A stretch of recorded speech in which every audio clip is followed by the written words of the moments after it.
वाले Punjab culture day के अज हवाले दे नाल कमिश्नर गुजरांवाला डिवीजन एहसान भुट्टा साडे नाल मौजूद ने जिहड़े कि खुद भी एक देश पंजाब दे सपुत्र ने। आओ उन्हां दे नाल तुहानूं मिलवाने आ ते उन्हां तो जानने आ कि ये पंजाब कल्चर डे जिहड़ा है साडे देश पंजाब दी सकाफत, साडी तहजीब, साडे तमद्दन, साडी जुबान और अदब जिहड़ी है उन्नूं फरोग देण दे विच की किरदार अदा करेगा।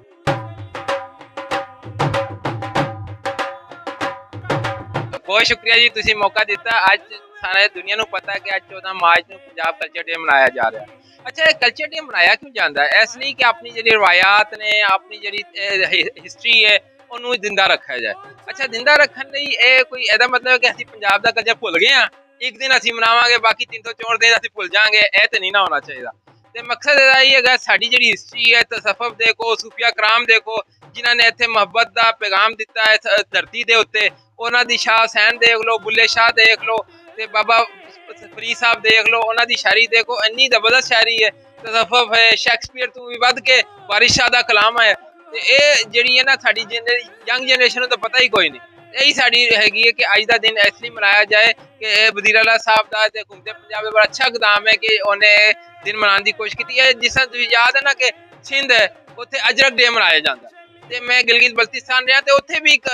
टोपी शांटी डे मनाया जाता है 1 नवंबर नूं ना। तो अपनी तहजीब, अपना कल्चर, अपनी हिस्टरी लोगों को दसो, खसूसन यंग जनरेशन जो बच्चे ने। अज मेरा तीसरा प्रोग्राम है तुहाडे कोल आया मैं, इस पर मैं QTPS गया, कायदा पब्लिक स्कूल,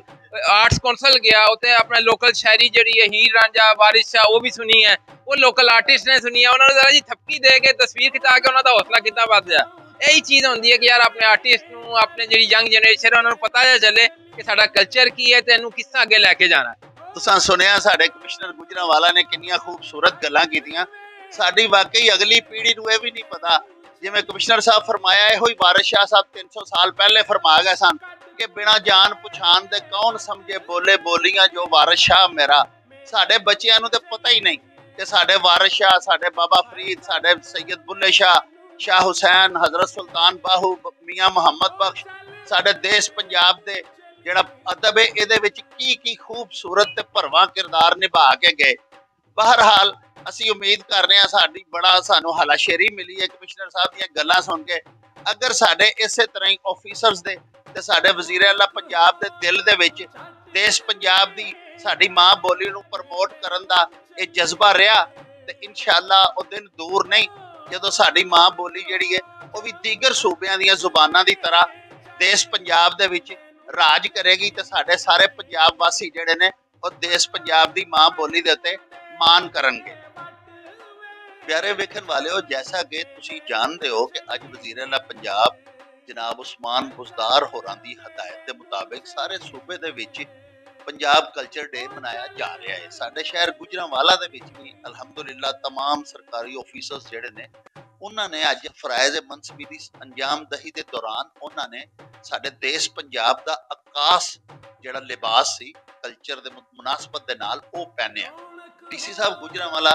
दानिश अफजाल साहब साडे नाल खड़े ने, आओ उन्हां नूं मिलने आ ते ये पंजाब कल्चर डे के हवाले नाल उन्हां दे विचार भी सुनने आ। सब तो पहले जी तुहानूं कल्चर डे के हवाले नाल पूरे पंजाब के लोगों को, पूरे गुजरांवाला के लोगों को बहुत ज़्यादा मुबारकबाद। वज़ीर आला साहब ने जिहड़ा दिन का मनाउण का आगाज़ किया, मैं समझदा वां कि ये एक दोबारा उन्होंने पंजाबी सकाफत को उजागर करने की एक कोशिश है, जिहदे तहत उन्होंने फिर एक दिन महसूस करता जिस दिन असी अपनी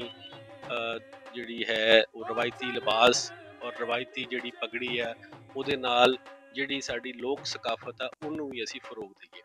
गुजरांवाला के हवाले नाल जिद्दां कि तुसीं जानते हो, तुसीं खुद इत्थे दे रहण वाले हो, इत्थे दी सकाफत जिहड़ी है इहदे विच वो खास रंग उभर के इत्थे दे खाने हो गए, इत्थे दा रहन सहन हो गया, इत्थे दी जितनी भी जिहड़ी खेलां हो गई, जितना वो फरोग इत्थे और भरपूर तरीके नाल लोग मनाउंदे ने वो शायद पंजाब के बहुत सारे शहरों च नहीं उस तरह मनाया। तो गुजरांवाला के हिसाब नाल असीं अज दे बहुत सारे असी एक कबड्डी का फंक्शन भी, एक कुश्ती का फंक्शन भी असी एक स्पैशली अरेंज किया वा और उहदे नाल नाल असी अगे भी करते रहांगे। तो इस हवाले नाल ये बड़ी अच्छी कोशिश है, इनू जारी रहना चाहिए वा और असी इह भरपूर जितनी हुकूमत वालों इहदे विच पार्टिसिपेशन हो सकती असी करांगे। पंजाबी जुबान और अदब के बारे च तुहाडे बड़े खूबसूरत ख्यालात ने, वो भी जरा बराह करम सांझे। जी बिल्कुल डॉक्टर साहब, पंजाबी जिहड़ी है वा वो बड़ी पुरानी ज़ुबान है और बड़ी रिच ज़ुबान है और साडी खास तौर ते जिहड़ी कौमी ज़ुबान है ਉਹਦੇ ਵਿੱਚ ਵੀ जितनी वोकैबुलरी है शायद वो पंजाबी ਦੇ ਸਭ ਤੋਂ ਜ਼ਿਆਦਾ वर्ड्स ਨੇ। ਇਸ ਵਾਸਤੇ ਜਿਹੜੀ ਪੰਜਾਬੀ ਬੋਲਣ ਵਾਲੇ ਆ ਉਹਨਾਂ ਨੂੰ ਉਰਦੂ ਜਾਂ ਕਿਸੇ ਹੋਰ ਕਲਚਰ ਦੇ ਨਾਲ ਇੱਕ ਮਿਕਸ ਅਪ ਹੋਣ ਦੇ ਵਿੱਚ ਕੋਈ ਪ੍ਰੋਬਲਮ ਨਹੀਂ ਹੁੰਦੀ ਤੇ ਬੜੀ ਰਿਚ ਔਰ ਬੜੀ ਕਹਿ ਲਓ ਕਿ ਅਦਬੀ ਹਵਾਲੇ ਨਾਲ ਵੀ ਜਿੰਨਾ ਇਹਦੇ ਵਿੱਚ ਇੱਕ ਭਰਪੂਰ ਜ਼ਖੀਰਾ ਅਵੇਲੇਬਲ ਹੈ ਉਹ ਸ਼ਾਇਦ ਬਹੁਤ ਘੱਟ ਜ਼ੁਬਾਨਾਂ ਦੇ ਵਿੱਚ ਹੈ। मेरा ख्याल है कि सानू अपने दफातर दे विच अपने मिलन जुलन दे विच और अपने खास तौर ते बच्चियां नू खास तौर ते जिहड़े पंजाब दे विच साडी अगली नस्ल आ रही है सानू उन्हें पंजाबी दी अहमियत और पंजाब दे कल्चर दी अहमियत नू उजागर करनी चाहिए। देखो डॉक्टर साहब यादां ਜਿਹੜੀਆਂ ਨੇ ਪਗੜੀ ਸਿਰ ਤੇ ਰੱਖ ਕੇ ਇੰਨਾ ਫਖਰ ਮਹਿਸੂਸ ਕਰਨੇ ਪਏ ਆ ਕਿ ਇੱਕ ਵਕਤ ਹੁੰਦਾ ਸੀ ਕਿ ਫਰਜ਼ ਕਰੋ ਕੋਈ ਕਿਤੇ ਜੰਝ ਆਂਦੀ ਸੀ ਤੇ ਸਾਰੇ ਜਿੰਨੇ ਸਾਡੇ ਨਾਨੇ ਦਾਦੇ ਹੁੰਦੇ ਸਨ ਤਾਏ ਚਾਚੇ ਸਾਰਿਆਂ ਦੇ ਸਿਰ ਤੇ ਪਗੜੀਆਂ ਹੁੰਦੀਆਂ ਸੀ ਔਰ ਪਤਾ ਲੱਗਦਾ ਸੀ ਕਿ ਕਿੱਡੇ ਮੁਅੱਜ਼ਜ਼ੀਨ ਜਿਹੜੇ ਨੇ ਉਹ ਤਸ਼ਰੀਫ ਲਿਆਏ ਨੇ ਔਰ ਕੋਈ ਵੀ ਕਿਤੇ ਕੰਮ ਹੁੰਦਾ ਸੀ